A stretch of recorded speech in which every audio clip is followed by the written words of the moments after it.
Sebuah tragedi kemanusiaan yang sangat memilukan kembali terjadi di dalam lingkup rumah tangga, di mana seorang istri harus meregang nyawa di tangan suaminya sendiri.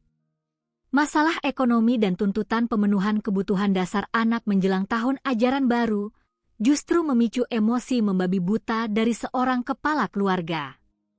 Seorang ibu rumah tangga harus tewas mengenaskan setelah ditikam menggunakan sebilah pisau hanya karena meminta uang untuk membeli baju seragam sekolah sang buah hati. Peristiwa berdarah yang menggemparkan masyarakat ini terjadi di wilayah Desa Raenyale, Kecamatan Sabu Barat, Kabupaten Saburai Jua, Provinsi Nusa Tenggara Timur. Korban diketahui bernama Orpa, seorang ibu rumah tangga berusia 37 tahun. Sementara pelaku penikaman sadis tersebut tidak lain adalah suami sah korban sendiri yang diketahui bernama Markan. Kapolres Saburai Jua, AKBP Paulus Naatonis, membenarkan adanya insiden berdarah yang berujung pada hilangnya nyawa korban tersebut saat dikonfirmasi oleh awak media pada Rabu malam.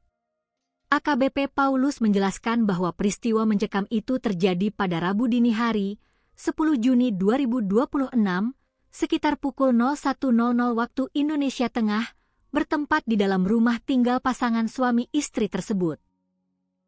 Berdasarkan hasil penyelidikan dan pemeriksaan awal oleh pihak kepolisian, insiden maut ini bermula ketika kondisi rumah tangga sedang bersiap untuk beristirahat tidur malam. Sebelum memejamkan mata, korban Orpa menghampiri suaminya dengan maksud baik, yaitu meminta sejumlah uang untuk dibelikan baju seragam sekolah bagi anak mereka yang akan segera masuk sekolah. Namun, alih-alih memberikan solusi atau merespons dengan kepala dingin, pelaku Martin justru menanggapi permintaan tersebut dengan nada tinggi.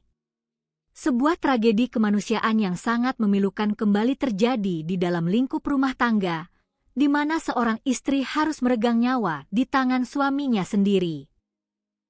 Pelaku malah mempertanyakan keberadaan uang bantuan sosial dari pemerintah melalui program Keluarga Harapan atau PKH sebesar Rp1.400.000 yang baru saja diterima oleh korban pada bulan Mei 2026 lalu. Pertanyaan bernada tuduhan tersebut seketika memicu adu mulut dan pertengkaran hebat di antara keduanya di tengah malam buta. Di saat cekcok mulut sedang berlangsung panas, pelaku Marken yang sudah gelap mata dan dikuasai oleh amarah langsung mengambil sebilah pisau tajam yang berada di dekatnya. Tanpa berpikir panjang, pelaku menghujamkan pisau tersebut ke arah tubuh korban hingga mengenai bagian bawah ketiak. Korban Orpa yang mengalami luka tusuk cukup dalam langsung berteriak histeris kesakitan yang luar biasa.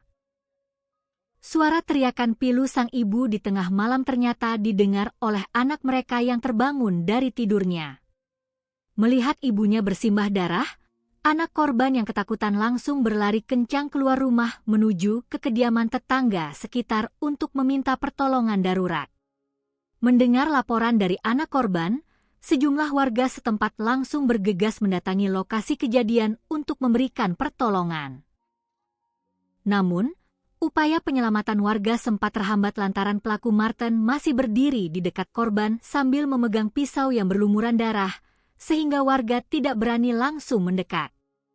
Akibat keterlambatan penanganan dan luka tusuk yang mengenai bagian fatal, korban Orpa akhirnya mengembuskan napas terakhirnya di lokasi kejadian karena kehabisan banyak darah. Usai melihat istrinya tak bernyawa, pelaku Martin langsung berjalan mendatangi kantor polisi terdekat secara sukarela untuk menyerahkan diri dan mengakui seluruh perbuatannya. Kini, pelaku beserta barang bukti sebilah pisau telah diamankan di Mapolres Saburai Jua untuk menjalani proses hukum lanjutan. Sementara itu, pihak keluarga korban menyatakan telah mengikhlaskan kepergian Orpa dan menolak untuk dilakukan proses autopsi medis, sehingga jenazah langsung disemayamkan di rumah duka untuk dimakamkan secara layak.